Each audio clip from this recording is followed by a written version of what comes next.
हाय friends, मैं हूं Kanishka, your mentor at class 24 study abroad.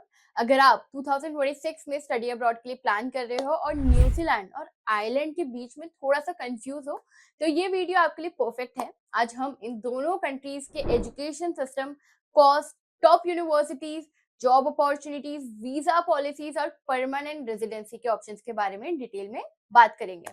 तो इसी के साथ शुरू करते हैं। चलिए, तो अब सबसे पहले हम बात करेंगे टॉप यूनिवर्सिटीज की।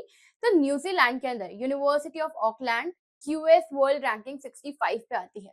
अगर आप यूनिवर्सिटी ऑफ ओटागो की बात करो तो यहाँ पे ये भी टॉप यूनिवर्सिटीज में से एक यूनिवर्सिटी है जिसकी रैंकिंग आपको 214 पे मिलेगी। अब मैं यहीं अगर आयरलैंड की बात करूं तो ट्रिनिटी कॉलेज डबलिन जो है उसकी क्यूएस वर्ल्ड रैंकिंग 87 पे आती है।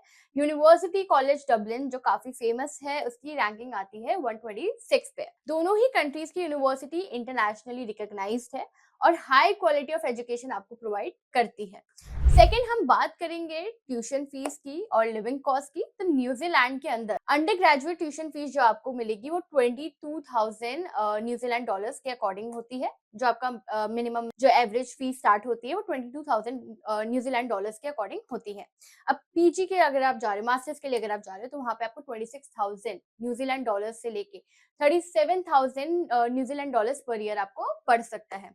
और यहाँ पे जो लिविंग एक्सपेंसेस है वो 18,000 न्यूजीलैंड डॉलर्स से 27,000 न्यूजीलैंड डॉलर्स से आपको पड़ सकता है।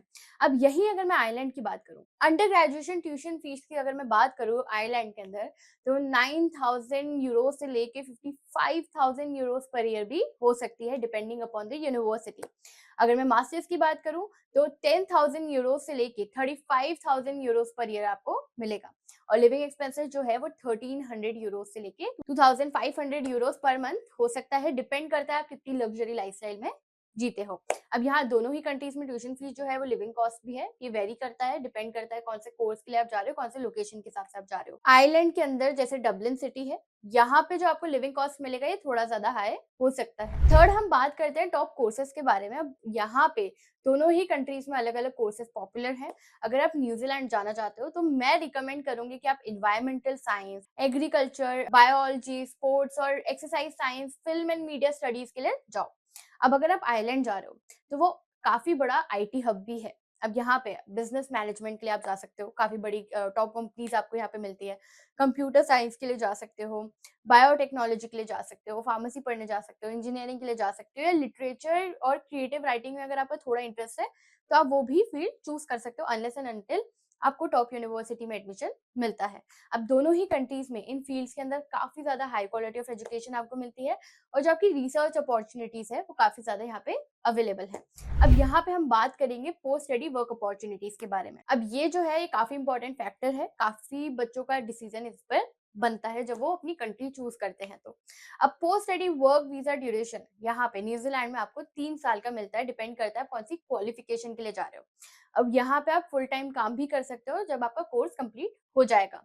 यहीं पे अगर मैं आयरलैंड की बात करूं, आयरलैंड के अंदर आपको 24 मंथ्स का स्टे बैक ऑप्शन मिलता है जब आप अपनी डिग्री कंप्लीट कर लेते हो, और आप फुल टाइम भी काम कर सकते हो during your stay back period. जो आपका वर्क वीजा वाला जो पीरियड होता है उसमें आप अपना फुल टाइम काम कर सकते हो।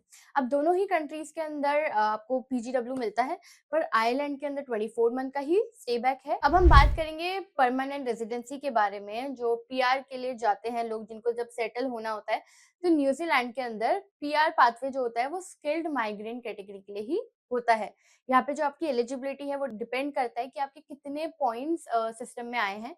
कंसीडर करते हैं वो आपकी एज को, आपने कौन सी क्वालिफिकेशन करी है, आपका वर्क एक्सपीरियंस क्या है, आपके पास कौन सी जॉब ऑफर है न्यूजीलैंड के अंदर। अब यहीं पे अगर मैं आयरलैंड की बात करूं तो यहाँ पे critical skills employment permit leading to STEM 4 आपको मिलता है जब आप पीआर के लिए अप्लाई करते हो। तो अब यहाँ पे जो एलिजिबिलिटी है वो ये रहती है कि जॉब जो आप कर रहे हो, जिस जॉब के लिए आपके पास ऑफर है, वो एक स्किल ऑक्यूपेशन होना चाहिए। जैसे कि आप आईटी में होने चाहिए, इंजीनियरिंग होने चाहिए, हेल्थ केयर में होने चाहिए और काफी अच्छी कंपनी में ऑलरेडी आपको काम करना होगा, वहाँ से आपके पास जॉब ऑफर लेटर होना चाहिए। तो ये थे कुछ कॉम्प्रिहेंसिव आपके कंपैरिजन जो न्यूज़ीलैंड और आयरलैंड के बीच में हमने देखे आज।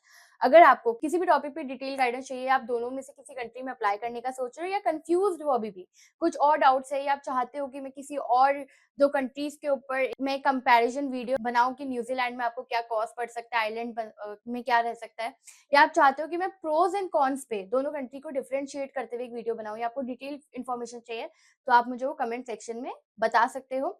अब यहाँ पे अगर आपको क्लास 24 के एक्सपर्ट काउंसलर से कॉन्टैक्ट करना है, तो आप नीचे डिस्क्रिप्शन में जो लिंक है उसको फिल करोगे, या फिर आप डायरेक्टली भी कॉल कर सकते हो। इसी के साथ मिलते हैं अगली वीडियो में। अगर आपको ये वीडियो अच्छा लगा तो चैनल को सब्सक्राइब करना बिल्कुल मत भूलना। Thank you so much.